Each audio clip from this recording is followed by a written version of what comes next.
उम्मीद है कि आप लोग खैरियत से होंगी। अल्लाह ताला आप लोगों को अपने हिफ्ज़-ओ-मान में रखे। और हाँ, लास्ट क्लास में आप लोगों को क्या पढ़ाया गया था मुझे जरा बताएं। गुस्ल के बारे में बताया था। मैंने आप लोगों को गुस्ल के फर्ज बता दिए थे। चलिए बताएं गुस्ल के फर्ज कितने होते हैं, कोई भी बताओ। वुजू के तो हो गया ना, वुजू वुजू के फर्ज तो क्लियर हो गए, नहीं हुए ना? क्या हो गए? नहीं वुजू के नहीं हुए ना? गुस्ल के फर्ज बताए थे। अच्छा, लेकिन जब वुजू गुस्ल के का फर्ज टॉपिक, आज लेने वाले थे। गुस्ल के टॉपिक तो क्लियर समझ आ गया ना आपके? गुस्ल के सारी चीजें समझ आ गई? अगर कोई मसला आपसे पूछा आप बता दोगी ना आराम से? जी हाँ जी बता दोगी ना आराम से? कोई दिक्कत तो नहीं जी होगी? हाँ जी। अब देखो, मुफ्ती अब साहब, मेरी जी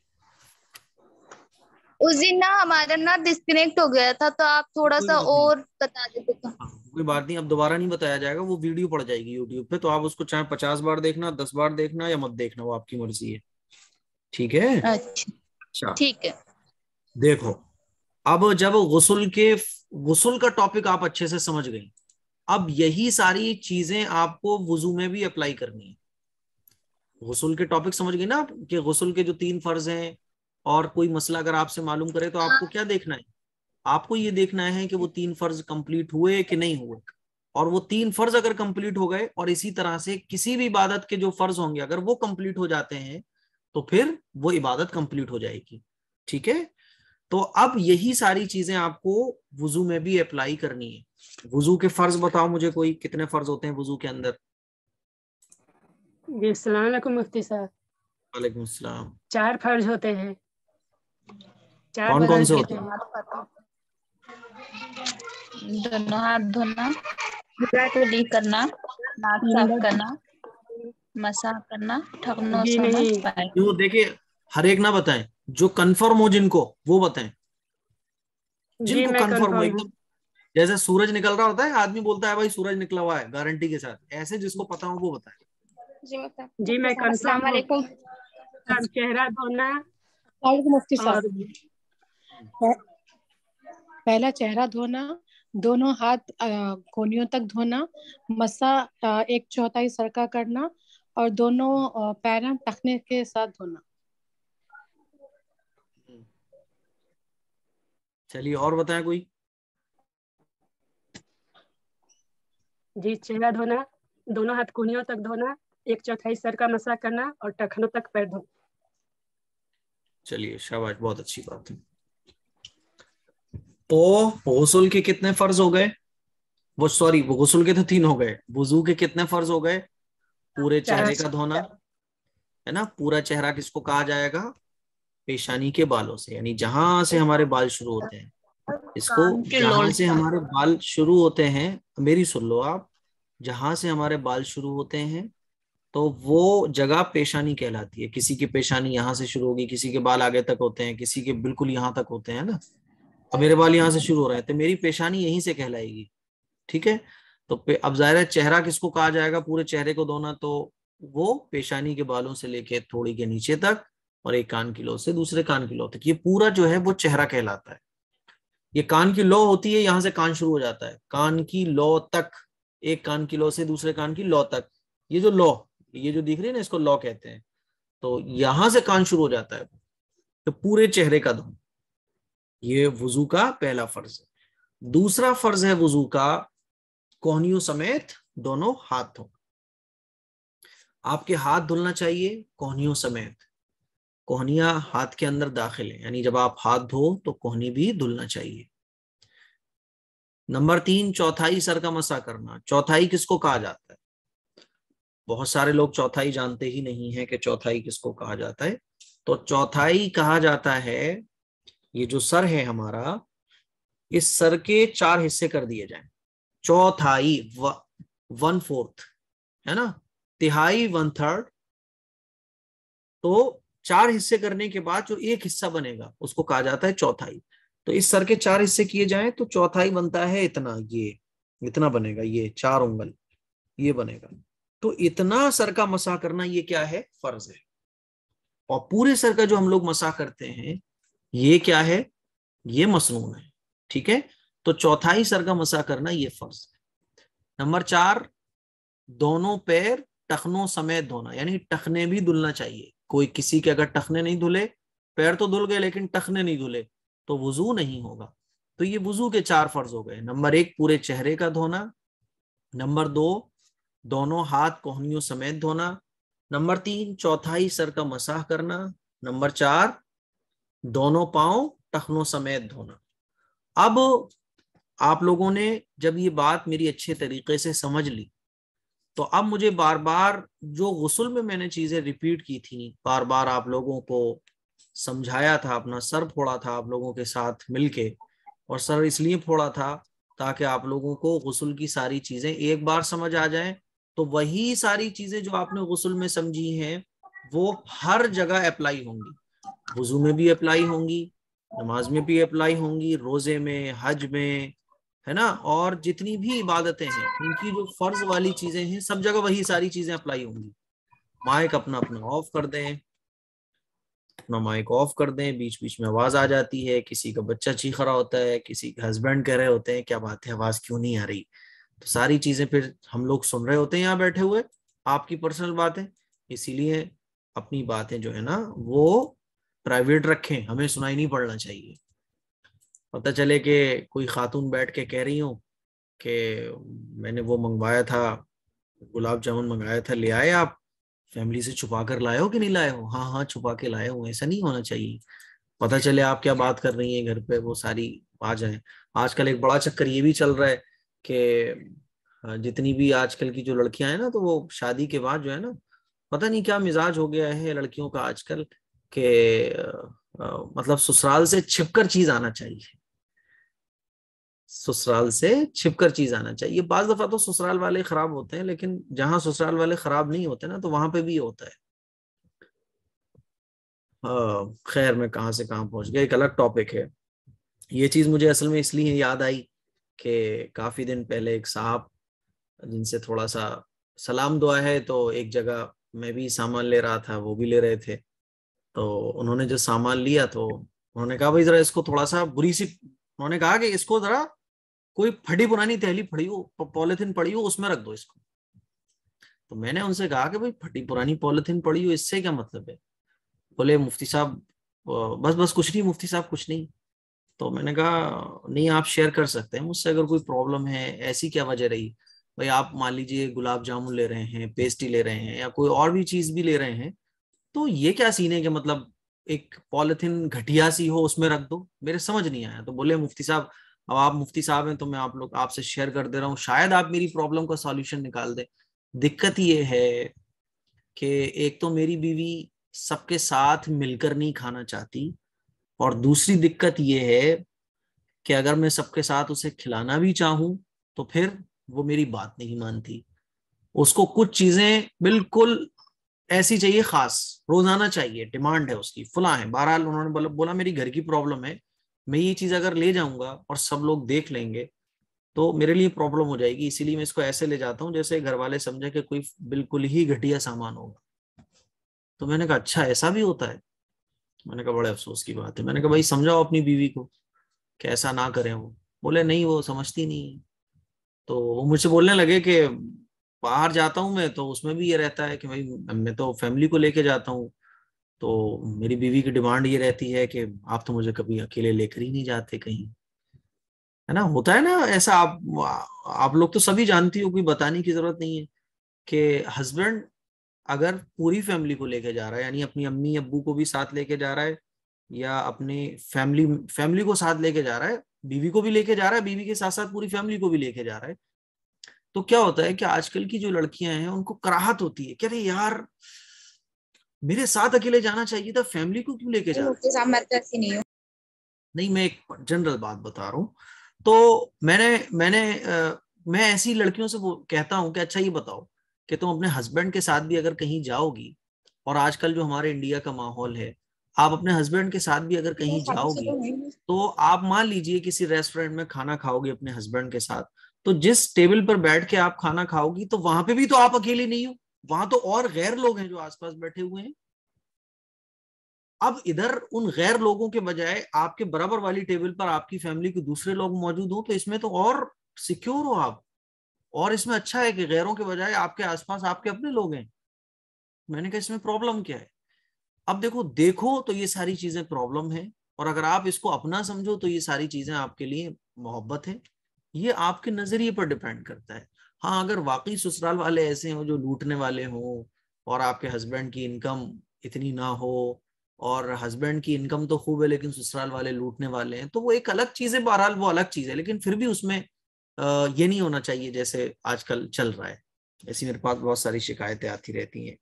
तो मैं कहाँ चल रहा था कि माइक ऑफ रखिएगा, तो उससे क्या होता है, पर्सनल बातें बाज दफा मेरे तक पहुंच जाती है, माइंड डिस्टर्ब होता है। तो ये वुजू के 4 फर्ज हैं। 4 फर्ज जब आप समझ गई, तो 4 फर्ज जैसे गुस्ल के बारे में आपने सारी बातें समझी थी, वही सारी बातें आप वुजू के बारे में भी अप्लाई करेंगी। अब ये 4 फर्ज याद हो गए आप लोगों को। नंबर 1, पूरे चेहरे का धोना, नंबर 1। नंबर 2, दोनों हाथों का कोहनियों समेत धोना। नंबर 3, चौथाई सर का मसाह करना। नंबर 4, दोनों पैर टखनों समेत धोना। अब आप मुझे ये बताइए, अब मैं सवाल करूंगा, जिसका नाम लूंगा, पहले आप मुझे ये बताएं अच्छे तरीके से आप समझ गई वुजू के फर्ज 4? सब बोल दो, सब एक साथ बोल दो, कोई मसला नहीं है, सब समझ गई जी वुजू के 4 फर्ज? जी जी जी जी मैं आ गया ना अच्छे भी तरीके से समझ में? हाँ चलो, अब अच्छे तरीके से जब आप समझ गई, अब जैसे मैंने गुस्ल के बारे में आप लोगों से सवाल किया था, और आप लोगों को वो सारी चीजें जो मैंने गुस्ल में समझाई हैं, वो सारी चीजें उठा के आप वुजू पे अप्लाई कर दो। अब मैं आपसे सवाल करूंगा, मान लीजिए आप एक आलिमा हो, क्योंकि आप गुस्ल की आलिमा तो हो गई ना, गुस्ल के मसाइल को जानने वाली आलिमा। आफरीन मंसूरी गुस्ल को जानने वाली आलिमा। आज आप जान गई वुजू को भी, तो आप हो गई वुजू और गुस्ल को जानने वाली आलिमा। ठीक है, अब मैं आपसे सवाल कर रहा हूं, मान लीजिए मैं कोई सवाल करने वाली हूं, आपकी फ्रेंड हूं, सपोज दैट। अब मैं आपसे ये पूछ रहा हूं कि मैंने वुजू किया, और जब मैंने वुजू किया तो वुजू करते वक्त मैंने पूरा वुजू कर लिया, लेकिन मैं मसा नहीं कर पाया। अब जब मैं मसा नहीं कर पाया तो मैंने नमाज पढ़ ली। अब मैं शमा मलिक से ये पूछना चाहता हूं कि मैंने जो नमाज पढ़ी है, मेरी वो नमाज हुई या नहीं हुई? जी अस्सलाम वालेकुम मुफ्ती साहब। जी, अब सलाम मत करा करो। देखो, जी जब एक बार क्लास शुरू हो जाए, एक चीज मैं अदब की और आपको बताऊं कि जब हमारी क्लास शुरू हो जाए, जी जैसे मान लीजिए क्लास लेने में आ रहा हूं, जब मैं क्लास लेने के लिए आया तो मैं सलाम करूंगा। मैंने सलाम किया, अस्सलाम वालेकुम। ठीक है, आप लोग माइक को ऑफ करे ही जवाब देना है, आपको माइक ऑन करके जवाब नहीं देना। फिर जब मैं क्लास ले रहा हूं और मैं आप लोगों से कोई सवाल पूछ रहा हूं, अब आपको जब मेरे सवाल का जवाब देना है तो आपको सलाम नहीं करना, क्योंकि आप सलाम करोगी तो फिर सलाम तो ऑलरेडी हो गया। अब क्लास के बीच में सलाम नहीं होगा, बस डायरेक्ट अपना सवाल का जवाब दो या फिर सवाल करो।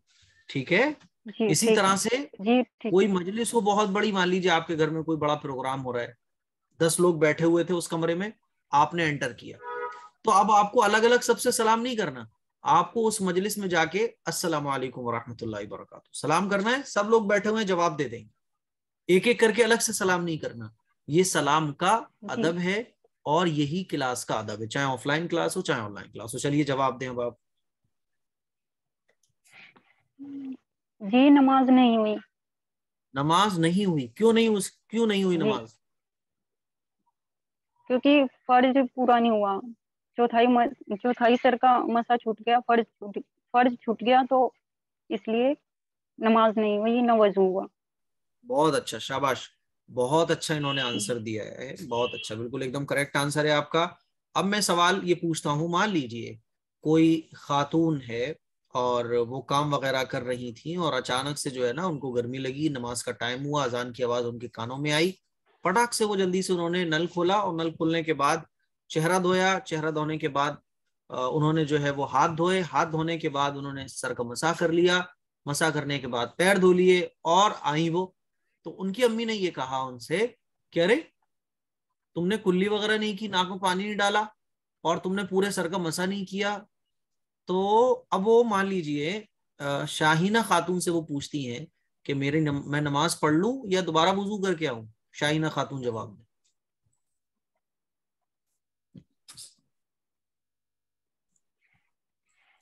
शाहीना खातून, आवाज नहीं पहुंच रही। चलो नसरीन बताए, नसरीन। जी, उनकी नमाज हो गई क्योंकि उन्होंने फर्ज अदा कर लिया। वजू के शाबाश, जो बहुत फराइज अच्छी। थे वो कर लिए। हाँ, वुजू के जो फराइज थे वो पूरे हो गए। शाबाश, बहुत अच्छा जवाब आपने दिया, एकदम करेक्ट आंसर दिया है। आप थोड़ा सा मुश्किल सवाल मैं आप लोगों से करने जा रहा हूं। सब लोग जो सोए हुए हैं वो जाग जाए, वो जाग जाएं और मेरा सवाल सुने। कुछ लड़कियां हो सकता है सो रही हो या कुछ और माइंड कहीं और हो, तो ध्यान से सुने। एक लड़की जो है ना वो मार्केट गई हुई थी। जब वो मार्केट गई तो मार्केट से जब वो लौट रही थी तो बारिश आने लगी। वो बारिश में पूरी भीग गई।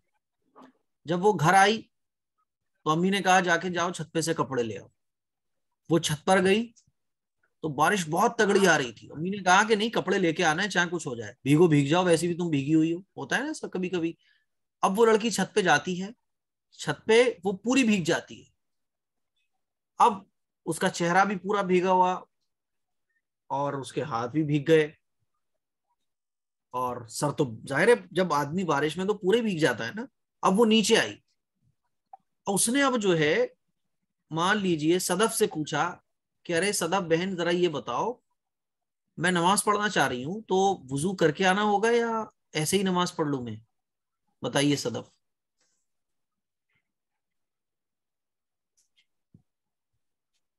सदफ जवाब दें। एक बार क्वेश्चन रिपीट कर दो, आवाज नहीं आ रही थी। इतना टाइम नहीं है अब रिपीट करने का, अभी क्वेश्चन इतना लंबा है मेरा, मैं क्योंकि समझाने की कोशिश कर रहा हूं। तो चलो कोई बात नहीं। रिंकी बेगम बताएं, रिंकी बेगम जवाब दें। जी, वजू हो गई। नहीं, वुजू हो गई नहीं पूछ रहा मैं आपसे, मैं तो ये पूछ रहा हूं कि वो लड़की आपसे ये पूछती है कि क्या मैं नमाज पढ़ सकती हूँ। उसकी अम्मी कह रही है ले वुजू तो तूने करा नहीं, नमाज कैसे पढ़ेगी? वो कह रही है कि नहीं नहीं, वो वुजू तो मैंने किया नहीं है लेकिन फिर भी नमाज पढ़ सकती हूँ कि नहीं पढ़ सकती? बताओ रिंकी बेगम। पढ़ सकती है। क्यों पढ़ सकती है वो नमाज? आपको वजह पता होना चाहिए ना कि नमाज वो क्यों पढ़ सकती है। आफरीन मंसूरी बताएं।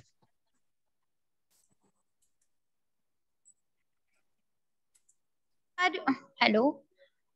जी, वो नमाज इसलिए पढ़ सकती है क्योंकि बारिश में भीगने के कारण उनका फर्ज अदा हो चुकी है। मतलब जो वजू में फर्ज होती है वो अदा हो चुकी है, इसलिए नमाज पढ़ बारिश सकती में है। भीगने के कारण। हाँ हाँ। हाँ, बारिश की भी।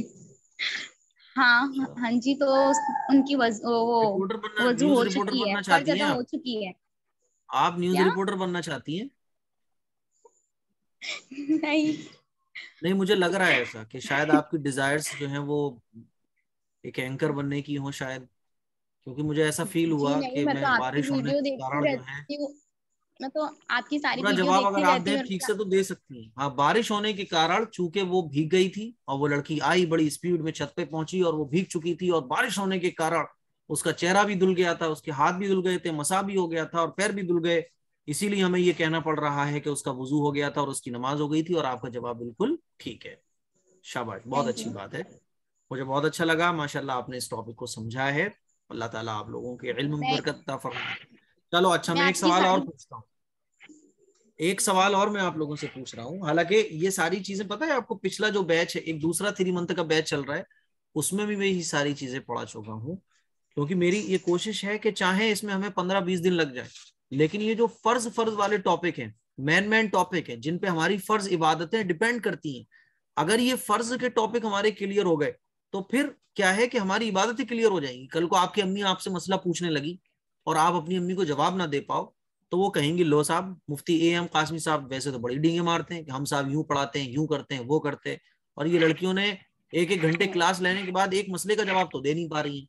तो आपको फॉर्मूले जब पता होंगे, देखो मैं हमेशा कोशिश ये करता हूं कि आपको सिर्फ पढ़ाऊं नहीं बल्कि आपको समझाऊं। पढ़ाने में और समझाने में फर्क होता है। पढ़ाना इसको कहते हैं कि मैं आऊं और पढ़ा के चला जाऊं। एक होता है समझाना, यानी आपको फॉर्मूले पता चले, आपको उसूल पता चले, आपको समझ आए कि कौन सी चीज मिस होगी तो क्या होगा, कौन सी चीज हो जाएगी तो क्या होगा। चारों तरफ से आपको पता होना चाहिए कि ऐसे हुआ तो ऐसे होगा, ऐसे हुआ तो ऐसे नहीं होगा। ठीक है, चलो एक सवाल मैं आपसे और कर रहा हूं। मान लीजिए एक खातून किचन में काम कर रही थी और काम करते करते जो है ना उनको बहुत गर्मी लगी। वो फटाक से जो है बाथरूम गई और नहाई। नहा के जब बाहर आई तो असर की नमाज का टाइम हो रहा था। तो उन्होंने अपनी सिस्टर से कहा, और उनकी सिस्टर का नाम क्या था, शमा परवीन था।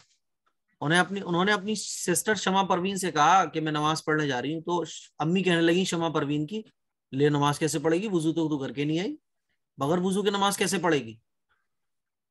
अब वो शमा परवीन से पूछ रही है कि शमा परवीन, मैं वुजू करके आऊं या नमाज पढ़ लूं, बताओ मुझे, जवाब दो शमा परवीन। वो नमाज पढ़ेगी या वुजू करेगी जाके? जी नमाज पढ़ेगी वो। क्यों पढ़ेगी नमाज?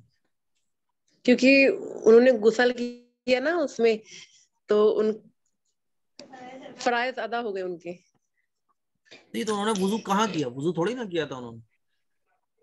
उन्होंने गुसल किया था ना, तो हाँ, तो गुसल करने के बाद नमाज पढ़ सकते हैं। चलो आपका जवाब ठीक है, समझ आ रहा है मुझे, लेकिन एक सवाल मैं फिजा अंसारी से करना चाहता हूँ। फिजा अंसारी ये बताओ, उसने वो तो नहाई है ना, उसने वुजू कहाँ किया? भाई उसकी अम्मी यही तो कह रही है जी उससे कि तूने वुजू कब किया, नहा के आई है तू तो। जब उसने वुजू किया ही नहीं है, वो तो नहा के आई है, तो नमाज कैसे पढ़ लेगी? जी मुफ्ती फिजा साहब, अंसारी। तो गुस्ल करने से उनके फराइज अदा हो। अच्छा, तो आप उनकी अम्मी को समझाओ, तो कैसे समझाओगी? शमीम शमीम फातिमा बताएं, उनकी अम्मी को आपको समझाना है, कैसे समझाओगी? शमीम फातिमा सो रही हैं, नेट चला गया।